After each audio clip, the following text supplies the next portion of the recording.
Ja. Oké, dus daarvoor heeft hij dus gewerkt voor CBS en heel veel politiek en economie. You covered Politics, economics, yeah, you're covering all and these culture. subjects and Yeah. culture. And now, then 30 years ago, I started to be very worried about pollution in China because all the industrialization was causing enormous toxicity. Yeah. And my children were born in China, and I was living in China. And I used to go to my office and say, somebody should really do something about this problem. But I met somebody else. Zo, dus wat hij zei, en toen ging hij zich eigenlijk gaan zorgen maken om de vervuiling die speelt in China, waar ook zijn kinderen opgegroeid zijn. And when I realized that I understood the situation, and so I had a responsibility, and that each of us has a responsibility. Ja, dus de kern van het antwoord is van, toen hij eenmaal door had wat het probleem was, had hij ook dat snapte ook de rol die hij moest nemen en ook de verantwoordelijkheid die hij moest nemen. En dat hij dat niet zomaar kon laten. So in doing this, I took 1,000 films to China on environment and translated them into Chinese and sent them out. And we did this in Korean and Mongolian. And these were American and British or they were other? British. British, mainly. Mainly Britain had an organization called the Television Trust for the Environment, and they had collected all the films on environment. So ja, dus hij is eigenlijk allemaal Engelse films voornamelijk over de ecologie en over de natuur. Die hij gaat vertalen naar het Chinees en het Koreaans om dus bewustzijn te creëren. En Mongolisch, ja. So this worked amazingly. Suddenly the population in Asia is talking about endocrine disruption and toxicity and so on and so on. Male sperm counts got a lot of them very interested in what was happening. And so then the BBC asked me to make films for them. So I started making. Ja, dus even. Sorry? You was allowed to do that. Yeah, you were authorized. Oh, not I was helped to do it. Yeah. The ministry at the time was the State Environmental Protection Administration, became the Ministry of Environment, and they totally supported this idea. I also built the China Environment and Sustainable Development Reference and Research Center and the China HIV/AIDS Information Network, and 5 studios for educational distribution for universities and ministries. Hij is enorm geholpen daarbij, ook omdat vanuit het ministerie ook daar heel veel belang aan gehecht werd. En dat die documentaires dus verspreid werden, gingen ook mensen over praten. En dat is echt een onderwerp. En daarna is hij gevraagd door de BBC. But then, when the BBC started to ask me to make films, I was asked also by the World Bank to study in the upper and middle reaches of the Yellow River, which is where the film Green Gold comes from. Ja. Dus eigenlijk doordat hij dus die BBC-documentaire zou gaan maken, heeft hij veel onderzoek gedaan. Dan kwam ik ook bij de Gele Rivier uit, waar onder andere ook die documentaire van goud geschoten is. Well, the first one was, before that was Hope in a Changing Climate, which went on the BBC, but we excerpted that film in Green Gold. Ja. Dus Groen Goud is eigenlijk een extract van de film die hij voor de BBC gemaakt heeft, Hope in a Changing Climate. Would you like some more, John? No, I think Hope in een veranderend klimaat. What I found was that somehow people were listening to me, and that it felt like a responsibility. That knowledge was a responsibility because what I was talking about, most of the people had never heard of before. Ja.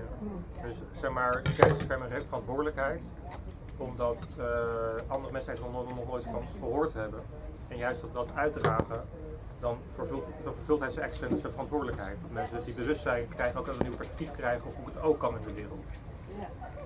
So this actually led to several things. I mean, I started working with Willem Therida, as you mentioned, and Common Land is working to use private investment on large land holdings, and now also working with indigenous people. Dus hij is gaan werken met Willem Therida, die natuurlijk toen bij IUCN werkte. En uiteindelijk ook bezig is met het grootschalige verhaal met Common Land.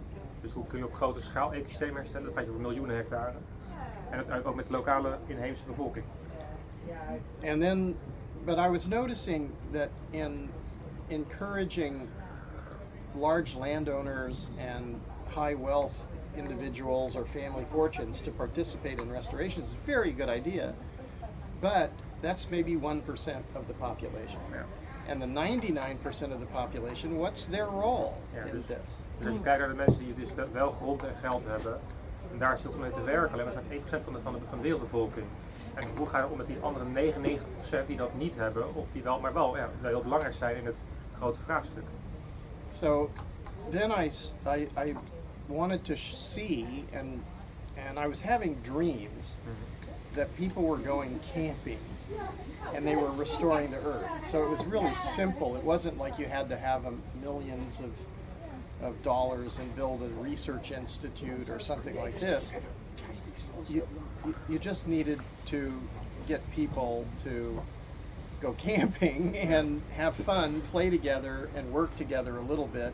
And you could constantly, because we're almost 8 billion people now, if you just constantly get more and more people cycling, they can just, like every day there can be different people. It doesn't matter as long as they show up and they learn. And so their understanding and their actions determine the outcome of the earth, the landscapes of the earth, and what's going to happen for the quality of life for all life in future generations. Ja, dus zeg maar, wat hij toen, was it a dream or was it like something you were sleeping, you were like I fell asleep thinking about these things every day, and I woke up in the morning dreaming of people doing this camping. Dus hij eigenlijk, als je over nadenkt en gewoon, doordat hij gewoon eigenlijk in zijn onbewuste dat liet doorgaan, werd ik een keer op een dag wakker en dacht hij van, weet je wat, ik zie het voor me dat mensen gaan kamperen en juist op plekken zijn waar ze met de aarde bewerken, waar ze het gaan leren en waar ze uiteindelijk zeg maar het meenemen in hun eigen leven weer. En die kampen kunnen natuurlijk door blijven lopen, dus elke dag kunnen er nieuwe mensen komen. Als maar die massa gemaakt wordt, dat steeds maar die doorloop is, dat steeds meer mensen hiermee bezig zijn. But actually, my father and many other people have always told me, you're a dreamer. You know, get a job. You know, what are you doing? Yeah. And my children, like, why aren't you trying to make money? Why are you making films about poor people and soil? You know, stop it. You know, and so at first I didn't actually think people were watching my films or learning or deciding to do restoration. So I was like, oh, but I kept having the dream. So the dream would not go away. I would wake up every morning and this dream. Ja, zo, dus eigenlijk zijn de omgeving die zei van ja, maar wat ben je aan het doen? Je bent alleen maar films aan het maken, je bent een dromer. En waarom ben je niet geld aan het verdienen? Dus zelfs de kinderen waren ermee bezig, onze omgeving. Maar die droom die bleef maar komen. Ja. So finally, I wrote an essay that was published in Permaculture magazine. It's called Earth Restoration Peace Camps. And when I did that, the dream stopped happening. In the mornings, I wouldn't necessarily wake up with the same dream over and over. Because I'd written it all down and I published it, and then tens of thousands of people said, we want that. Ja, dus uiteindelijk heeft hij in een essay in het Permaculture magazine van de UK magazine, heeft hij gepubliceerd. Dat is een heel belangrijk magazine wat wel in de permaculture beweging heel veel doet ook. En toen zijn zijn dromen gestopt en toen kreeg hij zoveel reacties op wel tienduizenden mensen die daarop reageerden. So about 6 years, not 5.5 years ago, we started a foundation called the Ecosystem Restoration Camps Foundation. Now there are 2 of them, one in the United States and one in Europe. And we started the first camp in Spain, and then the second year there were 2 camps. The second camp was in Mexico, and then the third year 21 camps, and the fourth year there were 37 camps, and at the end of 2020 there were over 50 camps. There might be 75 by the end of this year. Dus dat is gewoon heel snel gegaan van 1 kamp naar 3 kampen, naar in Mexico ook een kamp. En dan zie je gewoon dat ze nu 2 van die stichtingen hebben, eentje in Amerika en eentje in Europa. En dit jaar zitten ze wel op 75 kampen bijna. Dus dat neemt hartstikke hard toe. And you have a trainer. Ja, we hebben ook hier een trainer van de dingen. Oh ja? And is there anything else in the history you would like to share, or can I ask you a question? Well, I guess the only other thing I would say is that I have noticed that the value of the ecological function is more valuable than materialism. Yeah. And that if we were to value ecological function as the basis of the economy, then all human effort would go to restoring Earth systems, and that would be the way to solve all of our problems simultaneously. Which is the key to everything. So, hij zegt eigenlijk in die zin van, de essentie gaat om het feit dat we weer ecologische waarden als basis nemen als het meest belangrijk en niet materiële waarden. En als we alle menselijke energie en ingenuïteit op die ecologische waarden zetten, dan is het natuurlijk dat het allemaal gaan herstellen, want dat is het meest belangrijke. En dan is het natuurlijk waar de hoop zit. So, yeah, ask a question. Yeah. So, I would like to maybe resume a little thing that I've heard earlier, if I might, from John's story. Yeah. Because what I heard you say is that first you were seeing problems of pollution and you were pointing at other people to find the solution.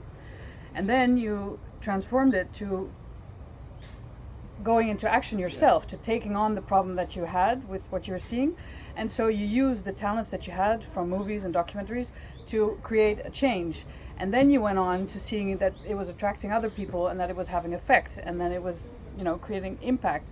And I see this as an inspiration for myself, seeing, okay, there's a problem, but instead of giving everybody else the fault, is to, what can I do? Which challenges do I have? Do I get that right? Yes, and I think this is especially what we need to talk about with young people, because they're losing hope. And they're being the thing that's being spread by the traditional media, corporate media, it's political propaganda, or it's advertising or marketing, or like public relations. Well, these are terrible, because they're trying to manipulate the population. Where it's not the same as consciousness. Ja, dus even om te vertalen wat Joeke zegt, is dat er dus een transformatie bij John geweest is van het wijzen naar mensen die het slecht deden, naar van, kan ik ook mijn mouwen opstoten, kan ik het ook zelf gaan doen. Zeg ik dat zo goed? Ja, om eigenlijk deel te worden van de oplossing zelf. En om je eigen krachten in te zetten. Ja, en even wat John vertaalt, zijn antwoord is? Ja, dus dat het ook belangrijk is dat we de jeugd hier meenemen, want die worden nu hopeloos. But the interesting thing I see here is that the average age of our volunteers is higher, and I believe. Also students, we are true, but I believe that these people also need hope, and everybody needs hope. So it's actually very broad. We need all of the retired people to take management positions, because the young people don't know how to do it. Ja, dus hij zegt eigenlijk, dat is de hoop voor de mensen die wat ouder al zijn, is dat ze ook managementposities innemen om hoop te geven aan de jongeren die dat dus niet doen. Zeg ik het goed? There's one more thing I would like to add. Yeah. The place where my thinking is right now is that we have to create a portal between the abiotic systems and an understanding of the relationship between humans and each other, and humans and nature. Because this is what we're failing at. So the society, the economy, the government, schools, work, everything is directed to create more and more abiotic systems and buy and sell material things. Ja, dus even samengevat, hij heeft nu zijn denken zit nu op het punt van hoe krijg je een portaal tussen het abiotische denken, het technische, het abiotische, Een portaal, en naar het biotische. Hoe kun je zorgen dat die vertaalslag ontstaat voor mensen? Want daar is precies waar we in falen. Oké, dus een portaal, dus een brug. Hoe krijg je mensen bewust van het feit dat we nu erg investeren in het abiotische, het technische, de economie die draait op materialisme. Een propaganda van bedrijven die zeggen je moet meer geld verdienen, naar het bewustzijn dat we naar het biotisch moeten, naar wat het levende, wat het meest waarde heeft. En in die vertaalslag daartussen, daar falen we dus in, om mensen dus een ervaring te kunnen geven van wat wij nu belangrijk denken te vinden, of het heel erg door staatspropaganda of door grote bedrijven wordt geprobeerd, weer de nieuwe iPhone die je niet nodig hebt, met een nieuwe gimmick, naar wat we nodig hebben is misschien juist die biotische wereld die de basis voor alles is. En in die vertaalslag, daar zit eigenlijk ons grote falen. Hoe kunnen we een portaal, dus een soort van ervaring creëren, dat het bij mensen ook echt landt. Maar hoe kan je dat nou doen? How Yeah, do you do and the that? question is how can you do So, that? Yeah. the answer to that is three things, basically. Well, we're going to have to build communities Yeah. for people to live. Dus So er they're, is een gemeenschap creëren voor waar mensen kunnen leven. Ja. so they're not driving long distances to sit in a cubicle to buy and sell plastic junk that comes from Chinese factories and ends up in the trash heap or in the ocean or something. Ja. Kan ik denken? Ja. En dus om te zorgen dat dus mensen een plek om te leven waar ze kunnen blijven en niet constant geforceerd zijn om te gaan reizen. Wat ook uit een van de scans komt, dat transport is een van de grootste impact die we hebben. En dat je uiteindelijk dus een recht van bestaan in je eigen omgeving hebt. En dat je niet constant gaat consumeren om dingen te doen om je heen, zodat je het eigen omgeving kan halen. And I believe the key to this, so in my studies of ecology, I found principles. Biodiversity, biomass, and necromass is the actual term, or accumulated organic matter. Dus een van de zijn drie principes, dat is dus biodiversiteit, Biomass. biomassa en het opgebouwde hoeveelheid organisch materiaal. Dus dat betekent dus blad wat valt van de bomen, takken of dode bomen die omvalt, die dus weer in het systeem opgenomen worden. Dat heet officieel necromassa. Necromass would be the word. Maar dat is correct natuurlijk word. ecologisch correct, maar dat is een beetje... But nobody says it, they niemand hate zegt it, het en het is because een beetje, they're afraid ja. of death. Ja, dus Yes. dood is een onderwerp dat niet goed verkoopt. Ja. But death is part of life, and what we see is a system which is self-replicating Yeah. and natural, and billions of years, it's basically eternal from our perspective. Ja. So, like, if you're alive today, you're a representation of all life since the beginning of time. Dus eigenlijk zegt hij, dood is dus niet zo eng, het is juist eigenlijk het oneindige leven. En als je vandaag de dag leeft, dan ben je dus vertegenwoordiger van het leven wat altijd geleefd heeft. Dan ben je dus ook onderdeel van de schakel daarna. So everybody has equal rights. Yeah. There's no way to exclude people and say, And well, responsibilities. yes, Dus their iedereen heeft rights and gelijke rechten responsibilities. en verantwoordelijkheden. Er is geen enige reden om iemand er buiten te sluiten. Ja. But this has been perverted by ignorance and by greed. Ja. Well, that's very inspiring to hear. But so the your- first is community. Yeah. We were talking about the portal. Yeah. Now, the portal, Yeah. what we need to do, it's similar to the principles of evolutionary succession. There are principles for people to come into understanding about ecological systems. Mhm. And so when they go through this portal and they learn this, they can't go back. They can't unlearn. So they're on the other side now. They've just gone through this portal.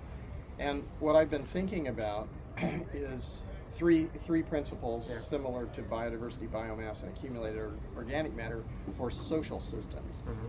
And they are central kitchens, Yeah. creator spaces, Yeah. which has all the tools necessary for at least the industrial revolution means of production, because you could go up to computer aided design and computer numeric control and 3D printing and so on. But the problem with that is if sun strikes happen or there's a disruption of the grid, if we have distributed energy through solar panels or Yeah. wind, we can still use the industrial stuff. And then the third thing is cultural stages. So central kitchens, creator space, and cultural stages. Yeah, and cultural stage, you mean like a square or? It's a stage Yeah. that has music, theater, Meeting movies. point. Yeah. Yes, Meeting. it's the amphitheater. It's Ja. been Ja. used Oké, de for Agora, thousands. whatever. Ja. Ja. Zo, dat zijn eigenlijk die drie dingen voor die portaals. Dat is een keuken. Ja. Creative Check. spaces, dat betekent dus we hebben hier een plek waar we dingen maken, nou, dat doen we dus ook. Hier. En een plek Check. waar dus ook bijvoorbeeld, zoals hier op het plein, dat je zeg maar cultuur kan creëren. Dus documentaires laten zien, met elkaar kan discussiëren, dat soort dingen. Dus eigenlijk, Theater daar. ja, Check. it's actually all the three things we have on the island. Yes. And each landscape has their own places for it. So you should become an ecosystem restoration camp immediately. Well, we are actually, You are. this is the question we wanted to ask you as well. Is like, we have been doing this, but since our main goal is to, as a foundation of Stichting Weerwoud, we want to create society from citizens to professionals who are involved with and also are feeling the issue that they should take care of their environment. And we were asking like, so how could this be part of ecosystem education, or are we let's say, how could we be Perfect. Yeah. You just have to, so I guess for everyone, Yeah. for myself, Yeah. for everyone, Yeah. we have to make a transition from me Yeah. to we. Yeah. Yeah. Dus zeg Ja. maar, ja. Individually, we can't restore all degraded lands on the earth. It's just not possible. Ja. But as a human species, that is what's necessary for humanity to survive. Ja, dus hij zegt eigenlijk heel belangrijk, dus dat kan zeker. Wat wij doen, dat sluit eigenlijk 100% aan bij wat zij al doen. Dus hij stelt het eigenlijk al zelf voor. Dat was eigenlijk een vraag van ons aan hem vandaag, van hey, hoe zou dat zouden kunnen werken? En hij zegt eigenlijk, we moeten dus een transitie maken van ik naar wij. En hoe kan zo'n samenleving werken? So if we do that, everybody who understands this, we're just part of humanity and we're going together. Ja, But what we see with the ecosystem restoration camps movement is that it's growing rapidly, that it's a mycelial network that Yeah. can spread all of the information to everybody in the world. ja, So what you're doing here and have been doing here is exemplary, wonderful. And so it must spread to all the other places. ja. And then if you do this, then you can constantly train. You could have a constant, we now have a thing called EcoFlix, which is not Netflix, it's EcoFlix. So, you know, EcoFlix is out there spreading all this stuff to everybody, and even it has free educational subscriptions for teachers and their classrooms. So as activists, we have two choices for EcoFlix. One, put all the information, do a class here every week, Ja. Yeah. showing the children, film it, put it on EcoFlix. And then like every week there's a new film, and make 3 levels, one for kindergarten and one for, you know, intermediate and one For for elderly people. yeah. Ja, so basically, For every dus, public, ja. naast dat hij natuurlijk zijn eigen documentaires maakt en ook op de zeepkist gaat staan wereldwijd, waar heel veel mensen naar luisteren, heeft hij natuurlijk ook Restoration Camp, maar ook, we hebben nu EcoFlix, waar eigenlijk alle kennis en films gedeeld worden voor graag zodat mensen kunnen opgeleid worden. Ja. En doe dat in niveaus van jongeren.